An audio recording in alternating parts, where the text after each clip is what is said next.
नमस्कार. मालिकेच्या आजच्या भागामध्ये आपल्याला पाहायला मिळणार आहे की कला आता तिच्या घरी पैसे देत आहे ही गोष्ट चांदेकरांच्या घरी सरोजला समजलेली आहे आणि त्यामुळं सरोजला खूप राग आलेला आहे. कला पैसे देऊन येते तेव्हा आल्या सरोज तिला म्हणते की चांदेकरांच्या घरच्या पैशाची थप्पी माहेरी देऊन आलीस ना. तेव्हा कला स्पष्टपणे सांगते की हे बघा सरोज मॅडम, मी चांदेकरांचे कोणतेही पैसे माझ्या माहेरी दिलेले नाहीत. मी जे पैसे दिलेले आहेत ते माझ्या कष्टाचे आहेत, ती माझी कमाई आहे, हे स्पष्टपणे कला बोलून दाखवते. पण सरोज मात्र ऐकायलाच तयार नसते. सरोज म्हणते की काहीही झालं तरी ते पैसे चांदेकरांचेच आहेत, हे मलाही माहिती आहे आणि तुलाही माहिती आहे. त्यामुळं काहीही झालं तरी चांदेकरांचे पैसे तुझ्या माहेरी यापुढे द्यायचे नाहीत. कलाला खूप राग आलेला असतो. हा सगळा राडा नैनाने केलेला असतो आणि मूर्ख नैनाला एवढीही अक्कल नसते की तिने आपल्याच बहिणीच्या विरोधात कांड केलेला आहे आणि ज्यामुळं आपल्या आईवडिलांची बदनामी होणार आहे, त्यांना त्रास होणार आहे, या गोष्टीची जाणीव जराशीही नैनाला नसते आणि त्यामुळंच हे सगळं घडलेलं असतं. त्याचबरोबर आपल्याला पाहायला मिळतं की इकडे मग कला सर्वांच्या समोर तिथे वचन देते की काहीही झालं तरी चांदेकरांच्या घरचे पैसे यापुढं मी वापरणार नाही. पण मी महत्त्वाची गोष्ट तुम्हाला सांगते की माझं लग्न झालं, मी चांदेकरांच्या घरची सून झाली आहे, म्हणून मी माझ्या आईवडिलांची जबाबदारी घेणं टाळणार नाही. तर माझ्या आईवडिलांची जबाबदारी ही मी घेतच राहणार आहे आणि त्याचबरोबर माझ्या आईवडिलांना लागलेली मदत, त्यांना लागलेलं कर्तव्य, त्यांच्यासाठी असलेली माझी कर्तव्य मी कधीही बदलणार नाही. त्यामुळं काहीही झालं तरी त्यासाठी तुम्ही मला अडवू शकत नाही. आता कलाने सर्वांच्या समोर सरोजला खडे बोल सुनावलेले असतात आणि तिला उत्तर दिलेलं असतं आणि कलाने सांगितलेलं असतं की ठीक आहे, तुमचे पैसे वापरायचे नाही आहेत ना, नाही वापरत मी तुमचे पैसे, पण एक गोष्ट कायमस्वरूपी लक्षात ठेवायची, ती म्हणजे काहीही झालं तरी मी माझ्या आईवडिलांची जबाबदारी पूर्ण करणारच आहे. तर हे कलाने सुनावलेलं आहे. त्याचबरोबर अद्वैत आणि आबा यांनाही सरोजचा राग आलेला आहे, कारण काहीही झालं तरी ते पैसे कलाचे आहेत, कलाने ते स्वतः कमवलेले आहेत, त्यामुळं त्या पैशावरती दुसरा कोणाचाही अधिकार नाही. तर इकडे सरोजने हे सर्व बोलायची गरज नाही असं आबांना आणि त्याचबरोबर अद्वैतला वाटत असतं. त्यानंतर आपल्याला पाहायला मिळतं कला आता नैनाला विचारते की ह्या एवढ्या पेनकिलर तू मागवलेल्या आहेत त्या कोणासाठी मागवलेल्या आहेत. काहीही झालं तरी तू प्रेग्नंट आहे. मला ना नैनाताई तुझ्याबद्दल डाऊटच येतो, तू खरंच प्रेग्नंट आहे का हे मला कळतच नाही. असं जेव्हा कला म्हणत असते तेव्हा नैना म्हणते तुला म्हणायचं काय. तेव्हा कला म्हणते बघ, तुला प्रत्येक वेळेस आठवण करून द्यावी लागते की तू प्रेग्नंट आहे, तू प्रेग्नंट आहे, तुझ्या स्वतःच्या लक्षात तर काहीच येत नाही. असं कला नैनाला स्पष्टपणे बोलून दाखवते. तेव्हा नैना म्हणते की कला, बाद झालं तुझा, तुला प्रत्येक वेळेस असंच वाटत असतं. तेव्हा कला म्हणते की मग ह्या पेनकिलर तू कशासाठी मागवलेल्या होत्या. त्यावर नैनाचं उत्तर असतं की ह्या पेनकिलर मी तुझ्यासाठी मागवलेल्या. काल तुझं डोकं खूप दुखत होतं ना, म्हणून मी तुझ्यासाठी मागवलेल्या आहेत ह्या पेनकिलर. आणि त्याचबरोबर रोहिणी पण तिथे नैनाची बाजू घेते आणि त्यामुळं हा जो विषय आहे तो इथेच थांबतो आणि कला त्यापुढं काहीच बोलत नाही. त्यानंतर आपल्याला पाहायला मिळतं की कलाचं हे जे काही वागणं असतं त्याच्यामध्ये स्पष्ट दिसत असतं की तिला नैनाच्या प्रेग्नन्सीबद्दल डाऊट आलेला आहे. तिला खात्री आहे की नैना काहीतरी चुकीचंच बोलत आहे.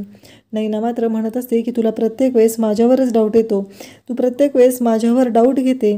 या भाषेत नैना ही कलाला बोलत असते. आबा त्याचबरोबर रोहिणी हेच ऐकत असतात. त्याचबरोबर तिथे असलेल्या आपल्या रजनीला तर वाटत असतं की नक्कीच कला बोलते त्यातच काहीतरी तथ्य आहे. पण रोहिणी म्हणते की बाळा, ह्या पेनकिलर तू घेऊ नकोस, तुला माहिती आहे ना ह्या पेनकिलर घेणं चांगलं नाही आहे. आणि आता कलासाठीच त्या पेनकिलर आणलेल्या आहेत असं सांगत तिथून रागाने निघून जाते ते नैना आणि त्या पेनकिलर असतात त्या कलाच्याच हातात असतात.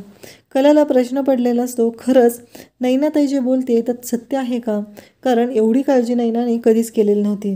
त्यावेळेस नैना आबांना म्हणते की काहीही झालं तरी कला माझी लहान बहीण आहे, म्हणून मी तिची काळजी करते, पण तुम्हाला कोणालाच माझ्याबद्दल काहीच कधी वाटत नाही, तुम्हाला प्रत्येकाला कलाच योग्य वाटते असं सगळ्यांच्या समोर आता मुद्दामूनच इथे नैना हे सर्व बोलत असते. त्याचवेळी रजनी म्हणते की अगं नैना, तुला माहिती आहे का, अगं पेनकिलर घ्यायच्या नसतात ना, तुझ्या काळजीपोटीच कला सांगत आहे, तू तिच्याबद्दलच असं कशाला बोलते. पण ही गोष्ट नैनाला काही पटत नसते आणि नैना रागाने तिथून निघून जाते. मग आबा निघून जातात, त्याचबरोबर रोहिणीही निघून जाते. आणि इकडे आपल्याला पाहायला मिळतं ते म्हणजे कलाच्या डोक्यात विचार चालूच असतात. खरंच नैनाताई बोलते ते खरं आहे का तिने आत्ताही आपल्याला फसवत आहे? नक्की काहीतरी प्रॉब्लेम आहे, कुठेतरी पाणी मुरते का? असे अनेक प्रश्न कलाच्या डोक्यात सुरू असतात. आणि कला म्हणते ठीक आहे. इकडे आपल्याला पाहायला मिळतं की कला आता किचनमध्ये जाते आणि ती आईला फोन करते आणि आईला सांगू लागते की आई, मला ना तुझ्याशी बोलायचं आहे. तेव्हा आई म्हणते हां बोल ना. तेव्हा संगीताला ती सांगत असते की मी पैसे दिलेले ते हप्ते भरलेस ना मागच्या महिन्याचे. तेव्हा संगीता सांगते की हो बाळा, मी भरलेत ते हप्ते, नको काळजी करू आणि आता इथली जबाबदारी घेणं बंद कर. आता तुला त्या घरची जबाबदारी घ्यायची आहे, तुला तिथलं बघायचं आहे. एवढं सगळं संगीता स्पष्टपणे कलाला सांगत असते. पण इकडे सरोजच्या डोक्यात मात्र वेगळं शिजत असतं आणि रोहिणीने तर खूपच मोठा डाव आखलेला असतो, पण ज्याबद्दल कलाला जरासंही काहीही वाटत नाही. इकडे कलाबद्दल काहीही वाटत नाही, कारण कलाला याबद्दल काही माहितीच नसतं. आणि त्याचबरोबर आपल्याला पाहायला मिळतं की रोहिणी विचार करत असते की या कलाचं नक्की काय चाललेलं आहे. म्हणून रोहिणी त्याबद्दल विचार करत असतानाच तिच्या लक्षात येतं की ही आता माहेरी पैसे देणार आहे आणि ही गोष्ट सरोज वहिनीला किंवा घरात कोणालाच माहिती नाही, तर याचा वापर आपल्याला करून घ्यावा लागणार आहे असं ती म्हणत असते. त्यानंतर आपल्याला पाहायला मिळतं की कलाचं जे काय बोलणं असतं ते सगळं बोलणं हे आता रोहिणीने ऐकलेलं असतं. इकडे संगीताही काजलला म्हणत असते तू निघालीस का कामावर? तेव्हा काजल म्हणते हो बोल ना, काय झालं आई? तेव्हा संगीता म्हणते अगं त्या शेजारच्या काकू आहेत ना, त्या सांगत होत्या कुठंतरी ऑपरेशन फुकट होते, तिथं पैसे द्यावे लागत नाहीत, ते ऑनलाईन का फिनलाईन काय असतं ना त्याच्यावरती बघितलं आहे त्यांनी, असं ती सांगत असते. तेव्हा काजल म्हणते अगं आई ते ऑनलाईन असतं, पण आत्ता मी कामावर चालले, ते ऑनलाईन मोबाईलवर बघताय तर मी बघेल आणि बघूया आपण काय होतं आहे. इकडे कला विचार करत बसलेली असते. कलाच्या डोक्यात विचार सुरू असतात. अद्वैत त्याचं काम करत असतो.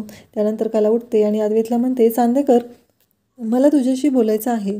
तेव्हा अद्वैत म्हणतो हां बोल ना, काय झालं? तेव्हा कला त्याला सांगू लागते की चांदेकर, मला तुझ्याशी महत्त्वाचं बोलायचं आहे.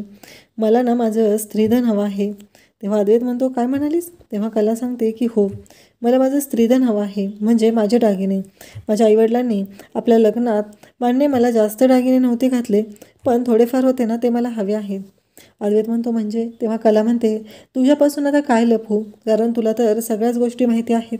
माझ्या आईबाबांवर इतकं मोठं कर्ज आहे आणि काहीही झालं तरी त्यांचं घर मला जाऊ द्यायचं नाही आणि त्यासाठी मला ते दागिने हवे आहेत. ते दागिने, मला तर तशी दागिन्यांची काही हौस नाही आहे. मग ते दागिने विकून मला 4 पैसे घेता येतील आणि ते पैसे जादाचे कर्जासाठी भरता येतील, म्हणजे कर्ज जे आहे ते लवकरात लवकर नील होईल. आणि त्याचबरोबर मला हे कळेल की काहीही झालं तरी ते कर्ज लवकर फिटलं तर मलाच बरं वाटेल, कारण काहीही झालं तरी आता या गोष्टीचा विचार करणं मला गरजेचं आहे, म्हणून मी तुला विचारत आहे. तेव्हा मात्र अद्वैत म्हणतो हां ठीक आहे, पण ते सगळं करायची काही गरज नाही आहे. अद्वैत तिला डायरेक्टली पैसे देतो आणि सांगू लागतो की हे पैसे घे. तेव्हा कला विचार करत असते. कला म्हणते अरे पण चांदेकर, मला हे पैसे नको आहेत. त्यावेळेस इकडे आपल्याला पाहायला मिळतं की रोहिणी म्हणते काय गं, तुझी बहीण आहे ना ती, आता सगळ्यांच्या समोर तिनं तुझ्याबद्दल असं बोलायची गरज होती का? बघितलं ना ती कसं बोलली, तुझ्यावर डाऊट घेतला तिने. तर रोहिणीला ती नैनाला उचकवायचं असतं आणि रोहिणी तेच काम करते. त्यावेळेस आपल्याला पाहायला मिळतं की नैना म्हणते बघितलं ना, ती प्रत्येक वेळेस असंच करत असते, तिला माझ्याबद्दल काहीच वाटत नाही आणि प्रत्येक वेळेस सगळ्यांच्या समोर तोंडावर पाडायचं काम करत असते. तेव्हा कलाला आता कला पैसे कुठून देणार आहे ते तर कळलंच पाहिजे ना, आणि ती तुझ्या माहेरी पैसे देते, पण ही गोष्ट चांदेकरांच्या घरी कोणालाच माहिती नाही आहे. तू जरा ना तिच्यावर लक्ष ठेव, असं ती नैनाला सांगते. आणि ही जी मूर्ख नैना आहे ती आता परत एकदा खड्ड्यात पडणार असते आणि आपल्यासोबत कलालाही घेऊन खड्ड्यात पडणार असते.